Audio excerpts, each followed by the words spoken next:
Yes, hello student. This is Ahmed Ali, a maths teacher for class 7. Today we start the exercise 2.2. Question number first. Which of the drawing figure A to D show? देखो ये figures के ऊपर base कुछ questions हैं, ठीक है। इससे पहले इस क्वेश्चंस करने से पहले मैं तुम्हें थोड़ा सा इसका बेसिक पढ़ाता हूँ कि क्वेश्चंस किस तरीके से सॉल्व होते हैं। ओके, नाउ सी है, we have a rectangle and this rectangle divide into 4 parts and one part is shaded, then it represent by the fraction is 1 upon 4. Same identical rectangle is here, it is also divide into the 4 part and one part is shaded. Now when we are going to add both the fraction, both the figures, जब हम इन दोनों figures के ज़रिए या ये fractions के ज़रिए add करते हैं, तो अगर फिगर के ज़रिए ऐड करेंगे तो फिगर हमारे पास क्या बन जाएगी कि एक रेक्टेंगल आ जाएगा सेम एज इट इज़ वही, और ये 4 पार्ट में डिवाइड होगा और इसके 2 पार्ट में क्या होगा हमारे पास शेडेड होगा। अगर हम इसको फ्रैक्शन से एडिशन करते हैं तो कैसे करते हैं, 1/4 प्लस 1/4, एलसीएम 4 आ गया, 1 + 1 2/4 और फिर इसको हम रिड्यूस फॉर्म में कन्वर्ट कर देंगे। ओके, ये तो हो गया एडिशंस। इस फिगर को हम ऐसे भी रिप्रेजेंट कर सकते हैं कि एक रेक्टेंगल है, उसको 4 पार्ट में डिवाइड किया, दूसरा भी रेक्टेंगल, उसको भी 4 पार्ट में डिवाइड किया, एक पार्ट में उसको शेडेड कर दिया। अभी आ गया हमारे पास 1/4 प्लस 1/4। तो हम इसको ऐसे भी लिख सकते हैं इक्वल टू 1/4। पहले तो हमने वो फ्रैक्शन लिखा कि जो फिगर का हमारे पास है, यानी कि एक फिगर 4 पार्ट में डिवाइड है, और ऐसी कितनी फिगर है हमारे पास, 2 फिगर्स है, यानी कि 1 और 2, ठीक है। फिर इसको हमने सॉल्व करा, 2 1 ज़ा 2 और 4 एज इट इज़, इसको डिवाइड रिड्यूस फॉर्म में कन्वर्ट कर दिया, 1/2 आ गया। अगर यहाँ पे 3 फिगर होती तो मल्टीप्लाई में यहाँ 3 आ जाता, अगर 4 फिगर होती मल्टीप्लाई में 4 आ जाता, ठीक है। अगर यहाँ पे कोई फ्रैक्शन हमारे पास ऐसा होता, मान लो एक सर्कल ले लिया हमने यहाँ पर, और ये सर्कल हमारे पास यहाँ पर थोड़ा सा ये इक्वल पार्ट होने चाहिए, यानी कि 1 2 3 4 5 6 7, ये 7 1 2 3 4 5 6 7 8 पार्ट में डिवाइड है, ठीक है। अगर इसमें मैं एक पार्ट में शेडेड कर देता हूँ, 1 पार्ट इज शेडेड, तो ग्राफिकली क्या फ्रैक्शन का रिप्रेजेंट होगा ये 1/8। अब ऐसे मैंने अगर 2 सर्कल बना दिए तो मैं उसको कैसे रिप्रेजेंट करूँगा, 2 × 1/8, यानी कि 2 1 ज़ा 2/8। इसको अगर मैं रिड्यूस फॉर्म में कन्वर्ट करूँगा तो इक्वल टू 2 1 ज़ा 2 और 2 2 ज़ा 4। Okay, rest of all we will be do question in first. Okay, अब क्वेश्चन नंबर फर्स्ट देखो, आप यहाँ पर देखो सेम एज इट इज है ये, कि हमें बताना है कि which of the drawing A to D show, मतलब ये जो हमने एक क्वेश्चन दे दिया 2 × 1/5, ये किस फिगर को, किस ड्राइंग को रिप्रेजेंट कर रहा है। तो सबसे पहले तो हमें ये चेक करना है, ये फ्रैक्शन हमारे पास 1/5, वो कौन सी फिगर है जो 5 पार्ट में डिवाइड हो और उसके एक पार्ट में शेडेड हो, ठीक है। अब यहाँ पे देखो, यहाँ पे तो ये फिगर तो 3 पार्ट में डिवाइड है, तो ये तो हो ही नहीं सकती, ठीक है। ये फिगर 2 पार्ट में डिवाइड है, ठीक है। ये फिगर 4 पार्ट्स में डिवाइड है, ठीक है। And this one is 1 2 3 4 5, this figure is divide into 5 part, और 1 पार्ट में क्या है इसके शेडेड है, यानी कि ये वाला जो फ्रैक्शन है रिप्रेजेंट कर रहा है इस फिगर को। अभी फिगर काउंट करिए हमने कितनी है, 1 और 2 फिगर है, तो क्या होगा 2 × 1/5। Clear, same as it is, look at question b, see the b part, see the fraction 1/2, just find out the figure which figure divide into 2 parts, ठीक है। Again this divide in 3 part, this divide in 2 part, now and shaded part is 1, so this fraction represent the this figure, just count the figure 1 2। अब हमने count करा कितने हैं हमारे पास, whole number ये 2 है, तो 2 × 1/2, ठीक है, तो हम इसको ऐसे कर सकते हैं, इसको हम उस कॉपी में सॉल्व ऐसे करेंगे कि हम लिखेंगे फर्स्ट पार्ट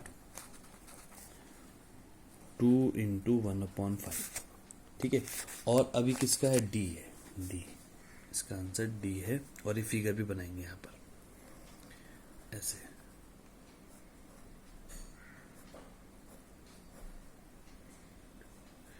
शेडेड कर देंगे और ऐसे कर देंगे,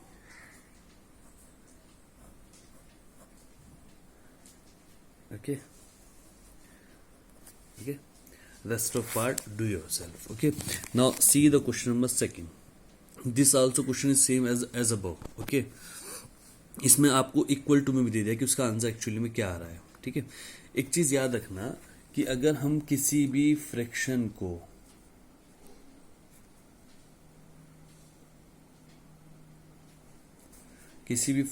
को अगर होल नंबर से मल्टीप्लाई करते हैं, इसके नीचे 1 होता है तो 3 की मल्टीप्लाई 3 से हो गई और 1 की मल्टीप्लाई 7 से हो गई, 3/7 ये आंसर आता है। या अगर दो फ्रैक्शन को हम आपस में मल्टीप्लाई करते हैं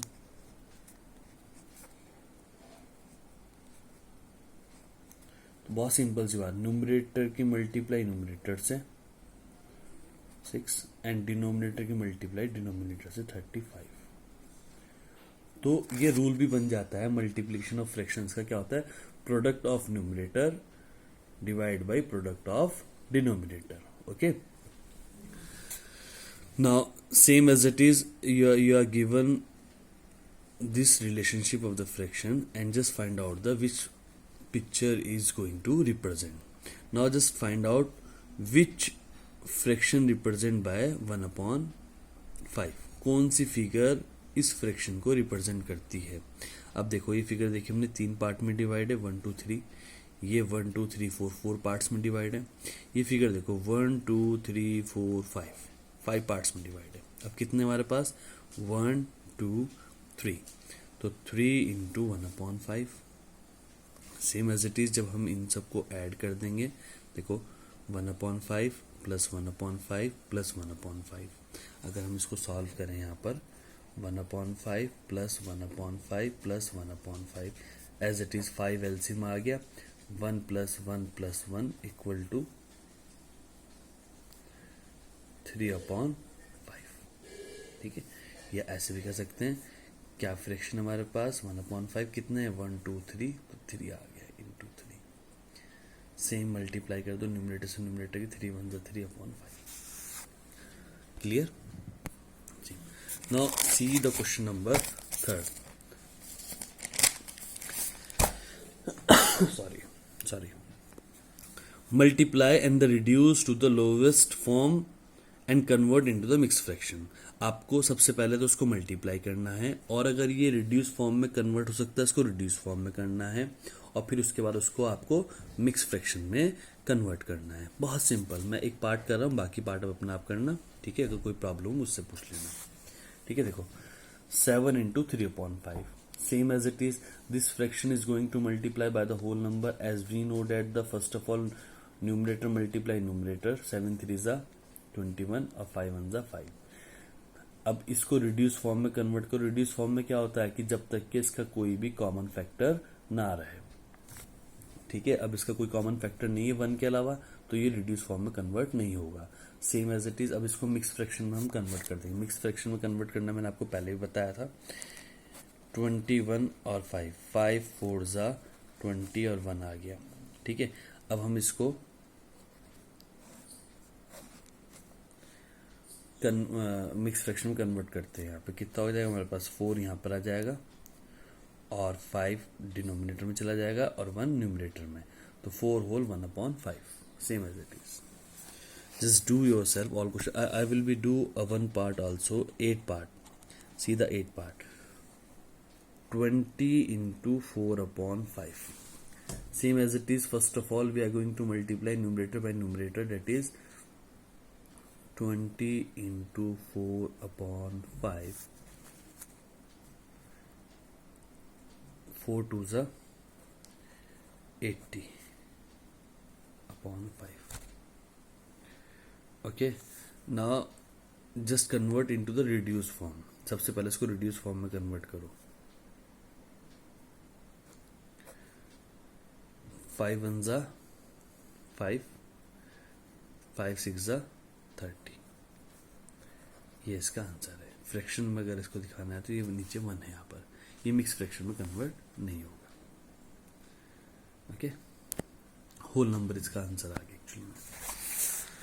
Now see the rest of part. Do yourself. If you have any problem, then ask me. Okay.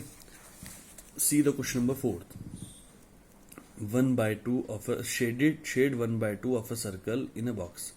अब हमें ये बॉक्स दिया है, इस बॉक्स में हाफ सर्कल को हमें क्या करना है, एक सर्कल का हाफ नहीं, हाफ सर्कल्स को, यानी कि सर्कल्स यहाँ पे एस लगा हुआ, हाफ सर्कल्स को हमें शेड करना है। ठीक है, तो बहुत इजी है। अब देखो उसको हम ऐसे करेंगे, यहाँ पर ये लिखा है यहाँ पर 1/2 of a circle shaded box के अंदर। तो सबसे पहले बॉक्स में गिनो कितने सर्कल है, 1/2 1 2 3 4 5 6 7 8 9 10 11 12 12 सर्कल है। तो सबसे पहले तो उसको फ्रैक्शन में कन्वर्ट करो इस बॉक्स को। तो यहाँ पे डिनोमिनेटर में हमारे पास 2 है, तो इसको 12 बनाने के लिए हमें क्या करना पड़ेगा, 6 से मल्टीप्लाई करना पड़ेगा। जितना मल्टीप्लाई नीचे उतना मल्टीप्लाई ऊपर। तो 6 1 जा 6, 2 6 जा 12।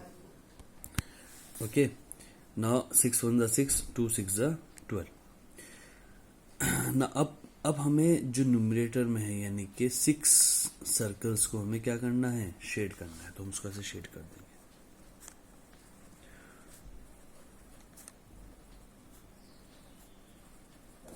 ट्वेल्व में से 6 को हमें शेड करना है। ठीक है, second and third part do yourself. If you have any problem then ask me. I'm just explaining you. 2/3 of a triangle.